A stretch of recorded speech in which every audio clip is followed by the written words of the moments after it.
It's official, ladies and gentlemen. The New York Giants have opened up training camp. First day, there were some definite things to see. And a lot of people on the scene, a lot of people in Big Blue Nation that cover the Giants or fans of the Giants, do Giants content was around. I had an opportunity to speak to one of the best in the game, one of my most enjoyable Giants follows, El Jefe. You're not going to want to miss this. I'm Coach Gene Clemons, and I've got a Giant issue.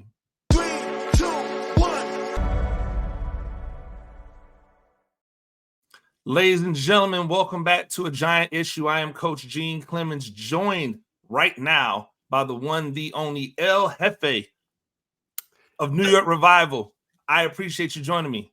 I'm glad this worked out, man. I know we were talking for a few days, so I was at Giants camp today, and I'm glad this worked out. This little window opened up, and glad you were flexible enough with me as I'm like, yes, I could do it, but not here. But maybe then. But here, I'm glad it worked out. Here we are. Yeah, well, the thing is, when you want to talk to people, you try to make yourself available, right? Yep. And so I try to make myself available when I can, just work some things that I'm working on the side, and hopefully that window works out. But that's the cool thing about this world, is I'm a people person. I can't wait to the point where I have enough money in my life where I can do all of these conversations in person.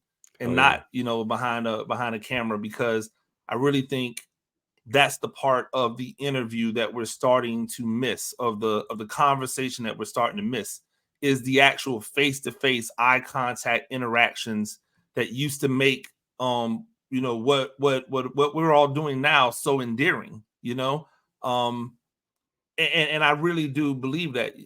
Coming up in a journalism background, like, that's just kind of the way I was taught the game. And so I look forward to getting back. Again, thank you for joining. Sure. For joining me. And all of you out there, make sure that you go ahead and subscribe if you haven't already. They got 1 billion subscribers over there. Well, maybe not 1 billion, because you'd be Mr. Beast if you were. Shout out to Mr. Beast, by the way. Like, wow. Yeah, it's big time. Like, not even just, and I'm ADHDing right now. It's cool, but like, not even the fact that he created a platform that is garnering this amount of money, but the fact that he's just not about, well, I'm going to hoard all of this money. He's doing great things with the money. He's doing things that, like, in your head, you're like, I think I would do that if I had a ton of money. He's doing the things that you would want to do if you were in that position. So he's definitely an inspiration, man. Yeah. I think about it. It's like, he's doing all of the stuff that I would do as far as like philanthropic work, but then he's also having a ton of fun too. Yeah. Like, but isn't that what the money is supposed to do? It's supposed to allow you to have fun, but also do the things you're passionate about. It's just good karma too. You have more money than you can spend, then give some away, and guess what? More will come your way. And that's why people are drawn to him, that good vibes type stuff that we're all about it. So I'm a fan of his too. Absolutely. And speaking of good vibes, ladies and gentlemen, make sure that you are getting all your Giants content. Come on over to New York Giants on SI. Make sure you subscribe to the New York Giants on SI channel. That way you'll know anytime I post another podcast, which is Monday through Friday. Every day we'll be with you. Training camp opening. I want to jump right in this thing because people are excited to have new things to talk about, right? Coming off the heels of the Hard Knocks episode 4 to then come into day 1 of training camp, right? Like, I'm pretty sure that wasn't coincidence. Sparks are flying in the Giants kingdom right now. Yeah, absolutely. So what was the temperature like out there? No pun intended. At day 1 of training camp. The vibes were good there, like music blasting. Dex is like the spiritual leader of this Giants team, Dexter Lawrence. He's always got the big smile. He's the biggest dude out there, and he sets the tone for everybody. Everyone he walks by is high-fiving and smiling. Like, he's just that guy on that team. Saw it a little bit from Deonte Banks today too, our second-year cornerback. And so overall, the vibes were good. There's overreactions from Giants fans. There's one video I took today because I know half of the fan base is just done with Daniel Jones, and no matter what, he can't do anything right. You did it on purpose. I mean, So we've been accused of like flip flopping and Daniel Jones, but like the truth is, we just call it like we see it. Like when he plays well, we tell you he plays well, and when he doesn't, we say it. But that's not flip flopping on the guy. It's just telling you what we're seeing. And so I posted a video. I said, don't watch this one. It was one rep in practice, and it was just like, Singletary was rolling out to the flat and he overthrew him. Like Singletary couldn't get there. And it was just a bad rep. Like every quarterback has those. And he just happened to do it as I was recording. So I just posted it and I said, don't watch this.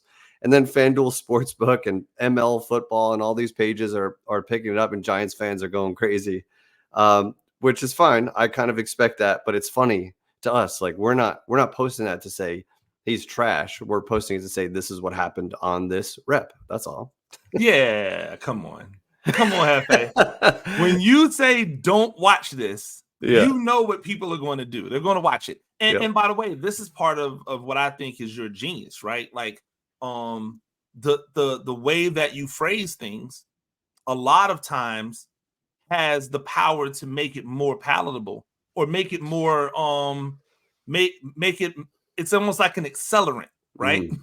Because if you'd have just said, hey, another bad pass by Daniel Jones, I bet it doesn't do the numbers. It wouldn't have taken off. You're right. Right? You're absolutely right. It's the way in which you deliver it that makes it, what it is. And I think that's important because there's a lot of spin going on, right? I think one of the interesting overreactions to day one that I saw was Evan Neal being put on the PUP list, and everybody getting like over the moon excited that Jermaine Illuminor was moved to right tackle. As if it was a permanent like thing, like he was going to be there forever now. Yeah. Like before we go into some other stuff, because I really want to talk, and I know I don't have a ton of time, but I remember 2 years ago during the draft process, I was one of the only people who did not want to draft Evan Neal. I was one of the only people saying, hey, Evan Neal is my third best pass blocker of these three, right? I thought Cross was the best pass blocker of the three. It's true. He's the best pass blocker of the three, right? It is what it is. But everybody, oh, he's a generational talent. He's so big. He's so he's this, he's that, he's this. And I'm like, okay. And so then you draft him, first year, bad year, but also an injury plagued year. Second year, not as bad as you people are making it out to be. Not as bad as people make it out to be, but an injury plagued year. And now year 3, you go out and get a bargain basement tackle and you're ready to get him up out of here. Like, can you explain to me from your perspective, and you guys, because I know that you guys have talked about Evan Neal ad nauseum. Yeah. What has made you guys turn off from Evan Neal so much? Is it just that time where he called everybody like fry cooks and stuff? Like, yeah, like that definitely didn't help his case, where he said, like he's basically not worried about criticism from fans because they're just flipping burgers or whatever. And it's like, dude, it's hard to keep the Giants fan base on your side. Taking shots at the Giants fan base is just a guarantee. Like, we will never forget that you said that. You know what I mean? And like, if you've seen my sketches, I wear a chef apron and I go all in on. So you offended my people by poking at the burger flippers. But I think we were so excited when we drafted him because here's an Alabama stud. He's a plug and play tackle. Like, that's how we viewed him. And whether he was bad, injured, or both, it's been a complete disappointment. Like, he was supposed to be Andrew Thomas, but on the right side.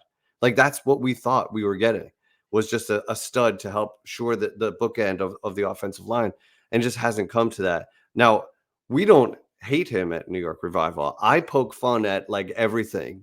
So nobody's really safe from getting, I don't want to say made fun of, but yeah, sure. Like, made fun of, right? Yeah. Like, what, I don't care who it is. Like, I did it with Gettleman. I did it with Joe Judge. I did it I've impersonated Shane and Mara. And I have a friend that plays Dable. I have a friend that did Wink last year. Like, nobody is safe, from anything. And I think that's my role. So it's not that I hate any of these people. All I want is the Giants to win games. And that's the one thing that hasn't happened enough. So if we're frustrated or we're out on Evan Neal too fast, it's because we have a decade of horrendous offensive line play that we have been drowning in. and we can't get out of our own way. We can't evaluate a quarterback after 5 years, apparently, because the line has been so bad. So there's just so much offensive line frustration underneath anything related to Evan Neal. Not all his fault. Anybody ever stop to ask the question of why does the offensive line, regardless of who's in there, not look as bad when Daniel Jones is not in the game? Great question. Like, no one seems to ask that question. When Tyrod Taylor took over last year, there are theories out there. When Tyrod Taylor took over last year, he took over before Andrew Thomas came back, and the entire offensive line were backups. Every single one of them. And they moved the ball better than they moved the ball the entire year. Yep. Well, there's like a couple of things there. Some people are like theorizing that the O-line likes Tyrod better. I think that's a little too lazy. That's super lazy. Because they're playing for their own livelihood and all of that. But Tyrod is significantly better at maneuvering in the pocket, at going through his reads, keeping his eyes downfield. He's better at all those things. Pulling the trigger on time, taking shots, throwing guys open, all those things he's better at. And you just saw it. It was like a light switch. As soon as he went in there, it's like, oh, you can still take shots. You can still maneuver in the pocket. You could still make plays happen, even though the offensive line is crumbling. It's not sustainable to be like a Super Bowl winning team if you're under constant pressure like that. But there's proof that there are more plays to be made than we were seeing. Absolutely. I think one of the funniest, most ironic things that happened at training camp, everybody's applauding Jermaine Illuminor getting moved to right tackle, only for Jermaine Illum. And the reason they were applauding it, by the way, they were applauding it because nobody wanted to see Azudu at right tackle. So they put Illuminor at right tackle only for him to get injured, and then Azudu's at right tackle. Dude, it's the most Giants thing ever. This up. Exactly. Of all people to go down. 100% Giant scene then. So for weeks leading up to camp, we were hearing that Illuminor is getting all the reps at guard. And we're like, but he played tackle last year and he was like a serviceable tackle. That's what the Giants need. Evan Neal hasn't proven to be that consistently, but we invested such a high pick in him that it's like, I get it. You don't want to give up on him. But at this point, it's a do or die season for Daniel Jones. It's got to feel like a do or die season for this staff, even though they probably have longer in the head coach and GM. But like, this offensive line has to come together for anything to work. So if you're putting guys in different positions that they're not their best, or you're forcing Evan Neal out there and he's struggling, everyone's like, just put Illuminor there, who's proven he can actually play at this level at right tackle, and either try to make a guard out of Evan Neal. It's happened with Flowers in the past, who became a serviceable guard in the NFL. So like, we're just desperate for some solution to work, and the revolving door thing doesn't work for us. We also have the worst injury luck ever. Like Illuminor getting hurt today after fans were like happy that he was getting a shot at right tackle, and of course he goes down today. That just felt like home. You know, watching him go down. It felt like home. It felt like Illuminor karma. I can't put my finger on it, but something about that dude, like the way he tweets, kind of is some disingenuousness in some of the tweets I see coming from him. He was way too excited to be a Giant. Right. He was way too excited to join the worst offensive line among the worst in NFL history. He was very excited about that. It was very strange. And I don't know the guy. He might be a great dude, but it was just really weird. He was overly excited. Here's my thoughts, right, about the offensive line.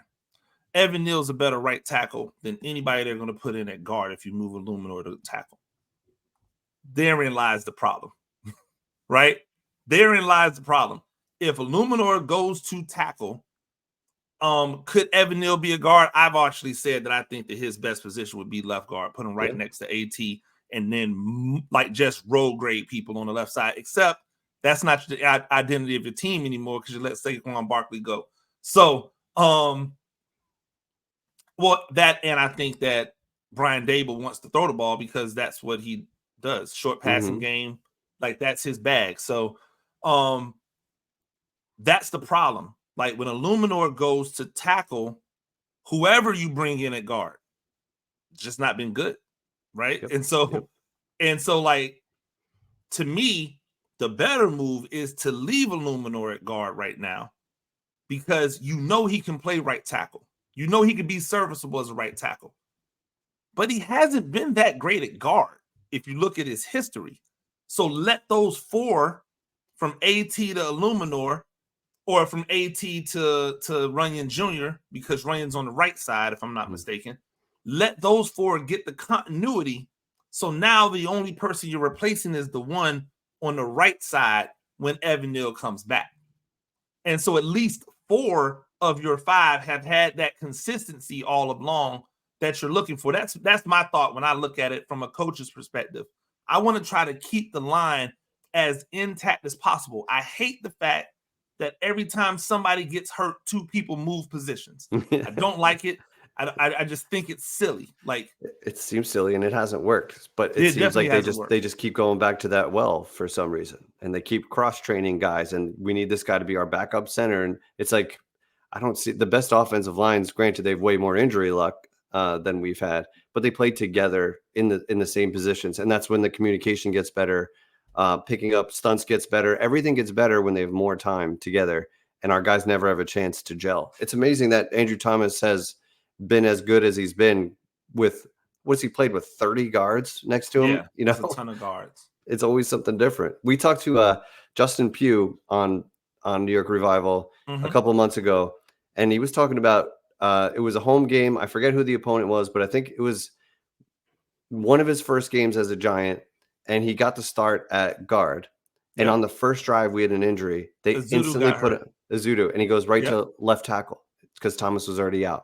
Which is hilarious. I'm like, dude, and then he had like 2 false starts or something. He had 2 penalties. He gave up a sack or 2, but then he actually settled in a little bit because he was like, dude, I couldn't hear, when he was snapping the ball. I didn't know all the plays yet. Like, he was literally thrown into a nightmare. That's the stuff like you would wake up from in a nightmare if you were an offensive lineman, like not being able to know the play calls. You're just getting ran over. You're getting penalties. Like, the poor guy was thrown right into the fire. So, well, that and when you consider he was just never really good at tackle, right? Like, he became a better guard when he went elsewhere and played guard. So now he comes back here thinking, okay, I get a chance to show what I've been actually good at when I've been healthy.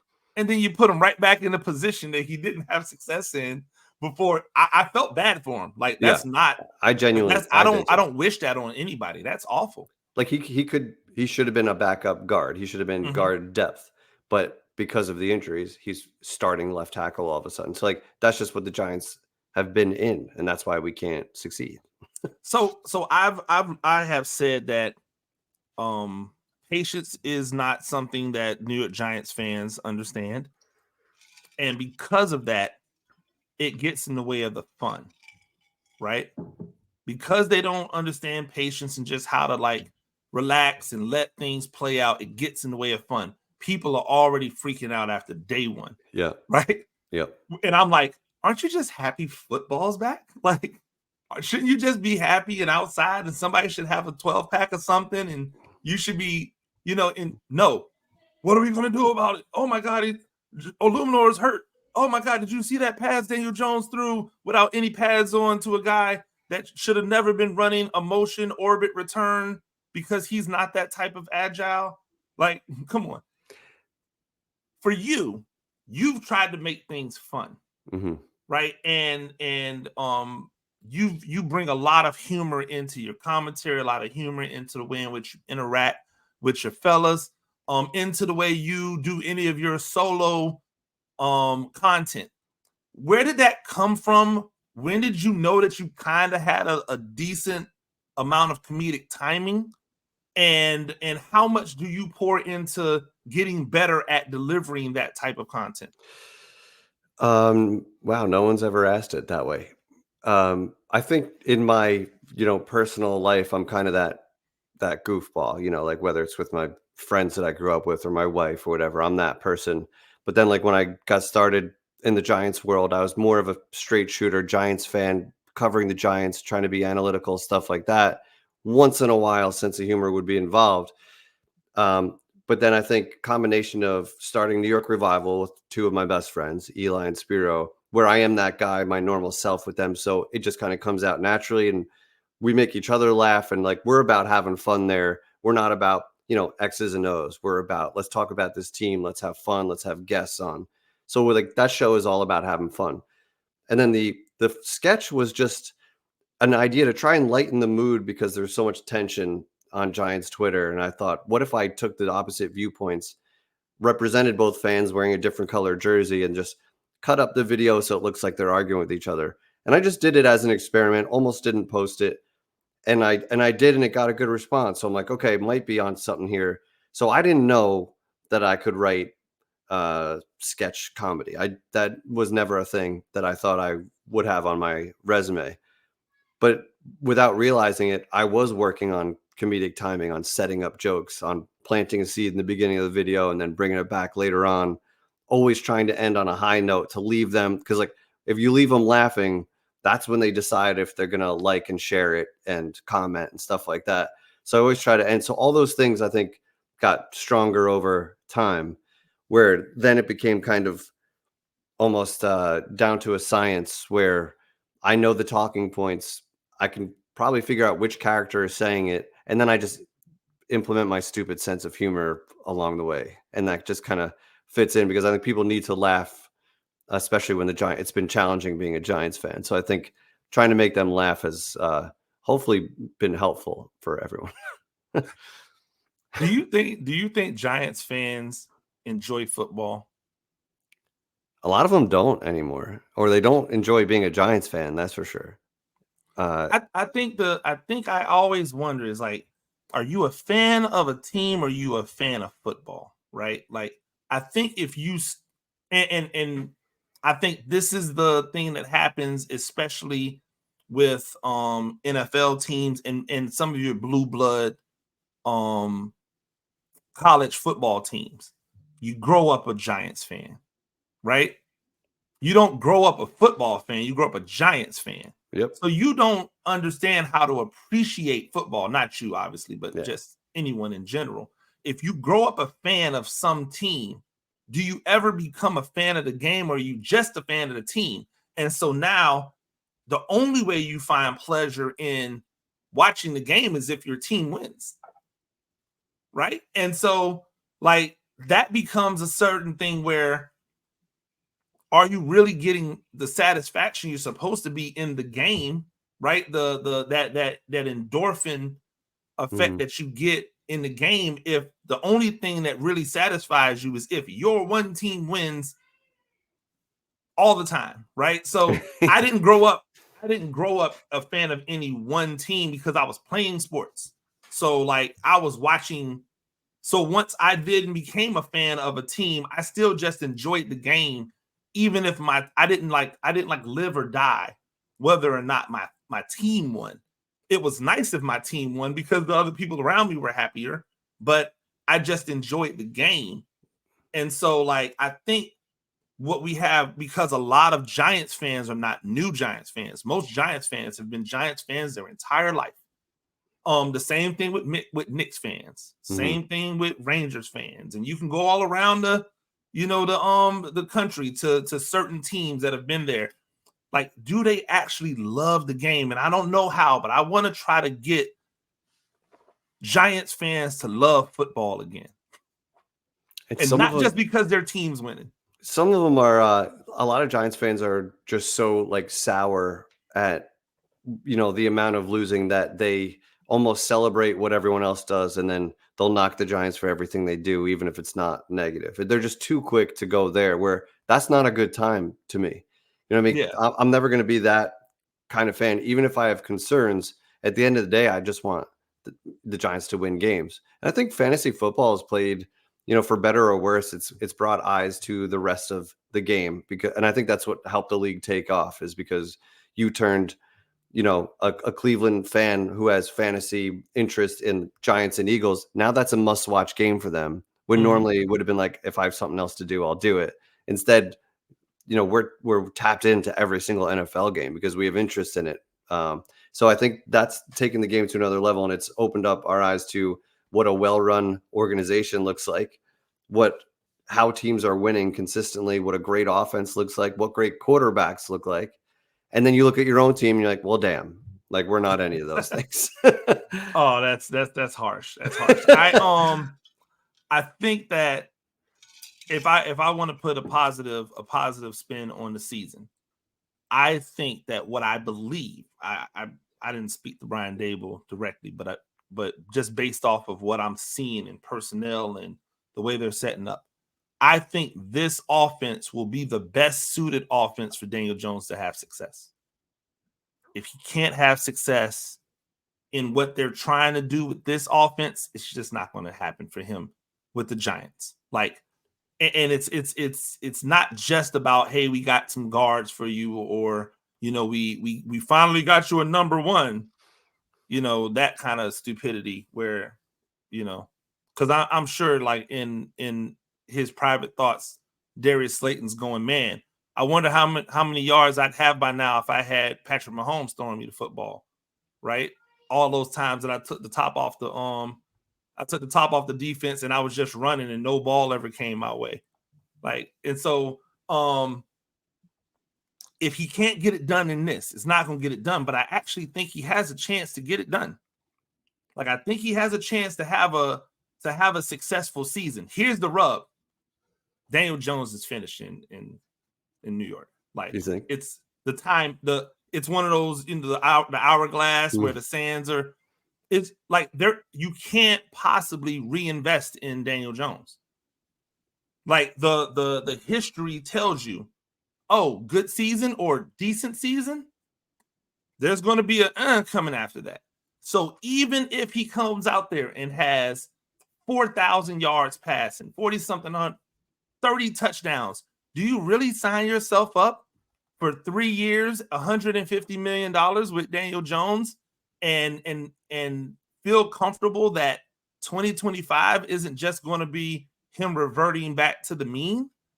So I think that it's one of those where he may play out the strand, right? He may play out that 2025 season, or if he has a really good season in 2024 and they can get something decent in a trade, sayonara Daniel Jones.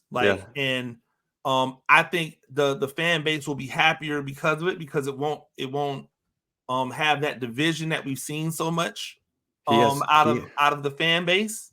Yep. But what I'm thinking about, because I know that you're a music guy, and I loved your tweet me anything and I'll play it. By the way, you're not slick. You're not slick. You were out there trying to thirst trap. And I'm like, that's a happily married man out here trying to thirst trap right now. You had the shades on. You had the shades on. You had the product in the hair. I was like, oh, he's out here thirst trapping. I don't put any product in the hair, for the record. And like 99% of my following is male, I'm pretty sure. So there's not much thirst trapping going on. How do you get the females to follow? Throw a little whirly whirl in the hair. Put the shades on, and then start strumming an acoustic. That's funny, dude. You know as well as I do that the acoustic and a dog is like a dog is like it's the cheat code. There's no defense for they have no defense for it. No.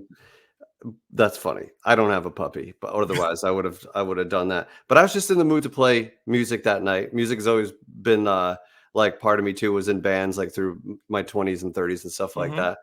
And then I was in the mood to play that night and my friends couldn't make it over. So I was like, I just put out a tweet while I was setting up in the garage so that I could be loud without any problems. And then there were several comments and I happened to know like one of the first comments. And then I just got rolling. I was having a drink. I was having fun with my friends. There was, no thirst trapping. I don't think it worked if I was trying. And like, go do the analytics and see what your following looks like today versus before you did that. I want to get you out of here on this because I'm a music guy. Like my instrument is here, right? So when you say, hey, I was in the mood to play, that's me saying I'm in the mood to sing. I'll go and just do karaoke. Like one of my favorite things to do is if I go to a new city, even if I'm there just for the night, I'll go and just look up a random place that has karaoke and go sing some songs. Like it's therapeutic for me, right? Oh, yeah. And so like I've been playing around with doing parody songs, and I wrote this song, Saquon's Not 2 or 3. It was a fantasy football song where I used Stay With Me, the Sam Smith song Stay With Me, and talked about how Saquon Barkley's still a first round draft pick in fantasy. And I wanted to do like a EP themed type of release where I made like 4 or 5 songs, and it's going to be called Return of the Back. Like Return of the Back. Exactly. See, look, only a music person would immediately know. Yeah, that's that. Yep. When or do you do a lot of bringing in songs to like either commiserate about what's going on with the Giants, or just like, how often do you find yourself mixing your love of music and your love of the Giants and content making and all that together? I think I've done a couple of parody songs, like I think the last couple of years, it's been like 1 or 2 a year where I'll throw it in there. And I think I did Patience by Guns N' Roses one year, just rewrote the lyrics when like Dable was taking over, Shannon Dable, and I was like telling Giants fans it's going to take some time, Yeah. And then I did a remake of Hallelujah with the words draft a quarterback, which they didn't listen to me.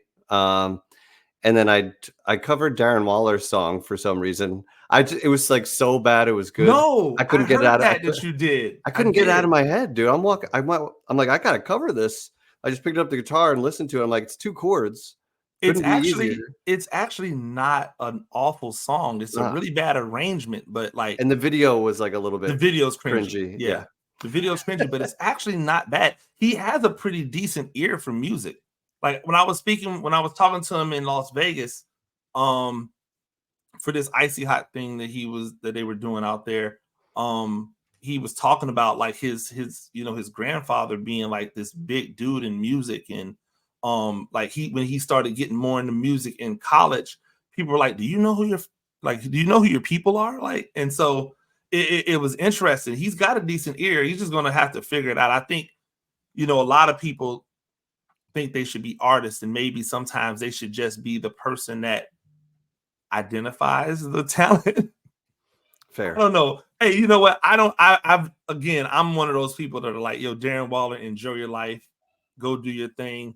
I'm also not one of those people who feel like, oh my God, he royally messed up because it didn't work out with Kelsey Plum. Because I'm like, we don't know anything about Kelsey Plum. No, she might have been like awful to be with. I don't know that, but we don't know. You just don't know, and like right? For his own mental health, if his heart is saying just go do music, that's going to make you happy, then go do it. Like, you don't have to answer anybody. And you know what music doesn't come with?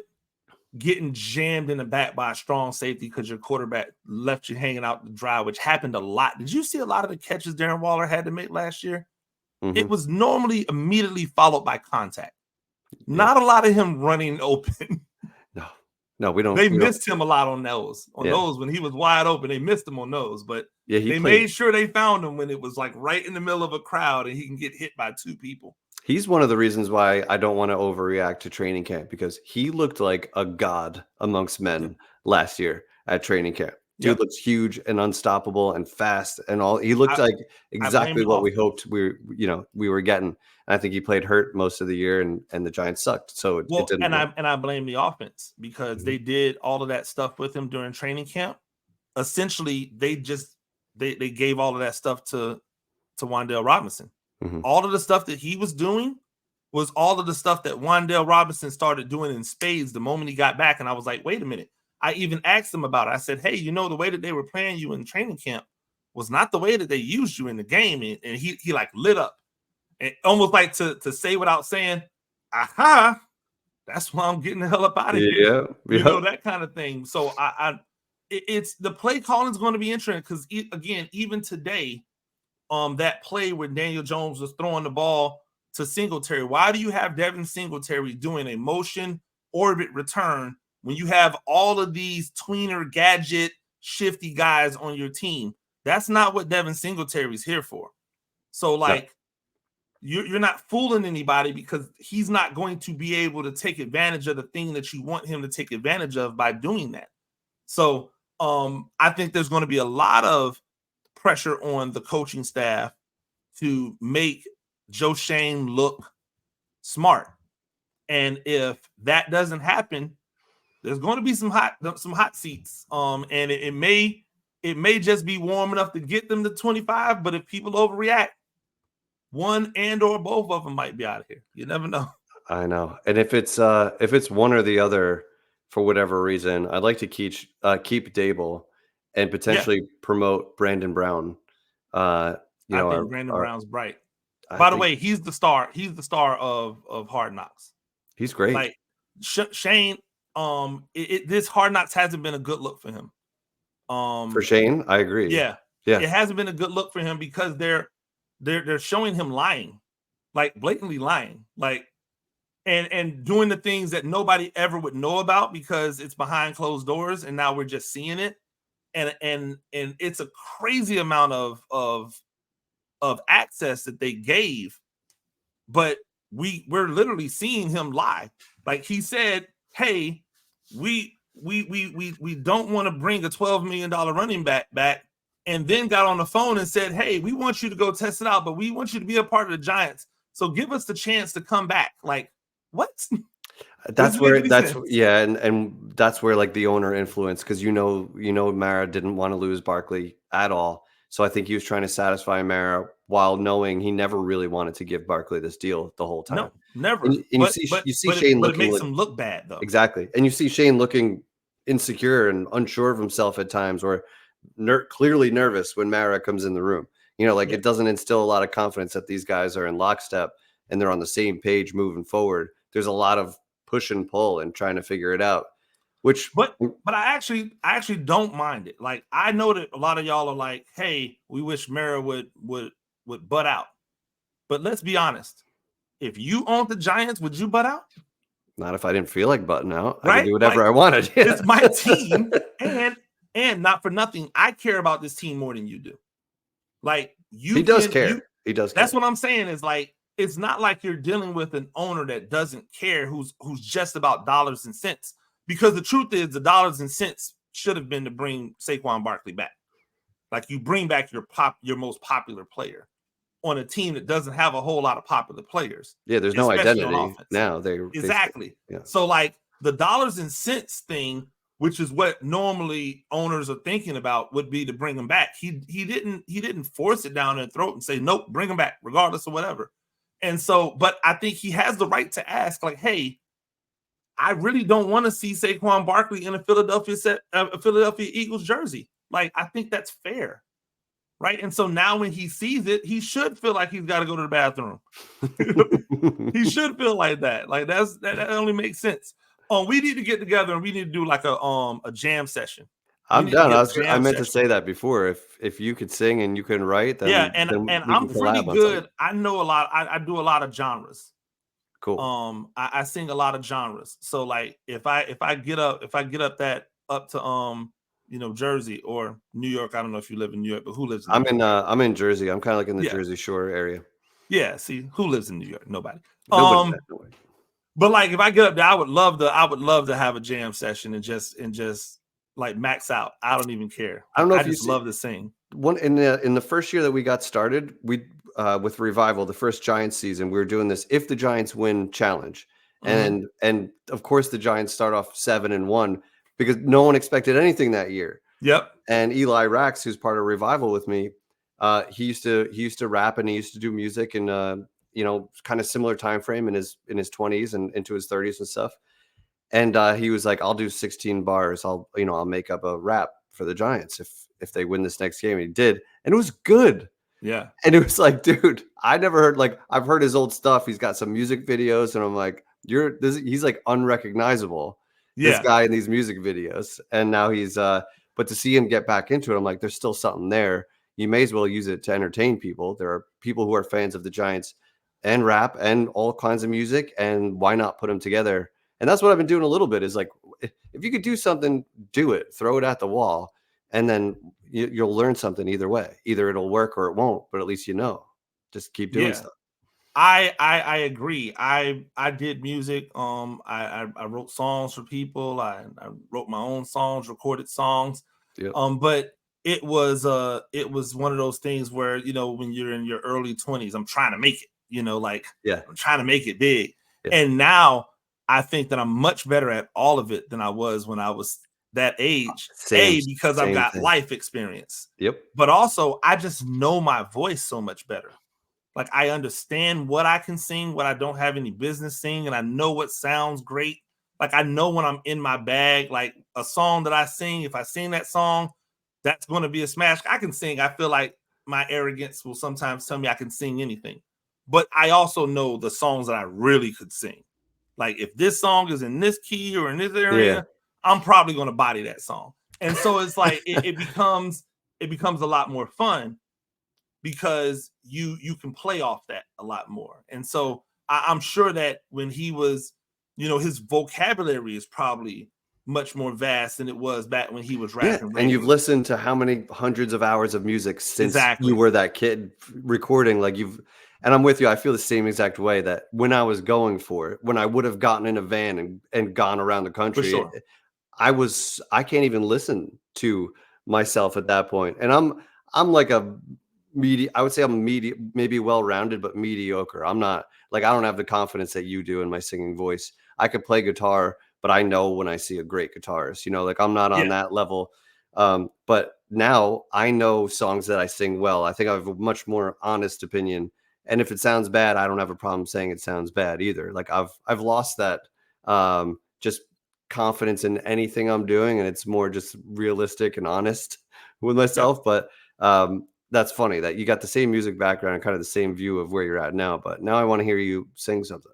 Yeah, so you got to send me something. I was a journalism and theater double major in college. So while playing football, which was really crazy because there was no time going on. So you got like the, you know, we have different paths, but like similar worlds colliding where you can kind of bring all your passions together. And like that's cool. For sure. Yeah, it's been my life journey to get everything to kind of be in this sphere of stuff that I just pull at any time and use it, you know, in my life. Now all I have to do is get rid of the job that holds me like anchored to something for 8 to 10 hours a day. Once that happens, goodness gracious. Same exact page. If I could spend all my time and energy that I spend just on that crap to pay the bills, imagine what else we could create. Like how much more you could do. So absolutely. I really do appreciate it. We've gone way over the time.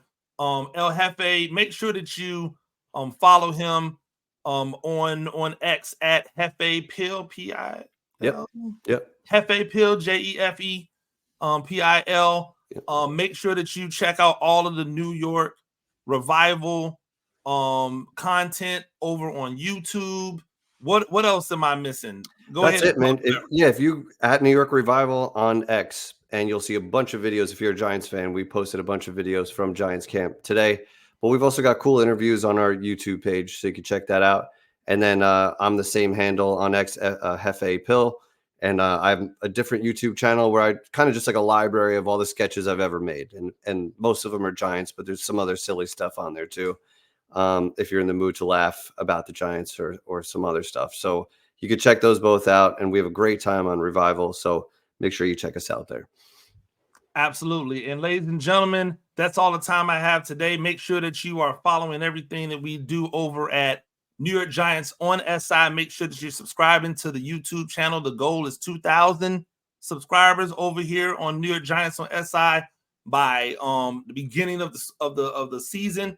That'll be September 8th, something, you know, it's somewhere in there. It's somewhere at the beginning of September, which means that you have about a month and some change to run it up. I appreciate it. I know everybody over at New York Giants on SI appreciate it. And until then, I'm Coach Gene Clemons. I've got a giant issue.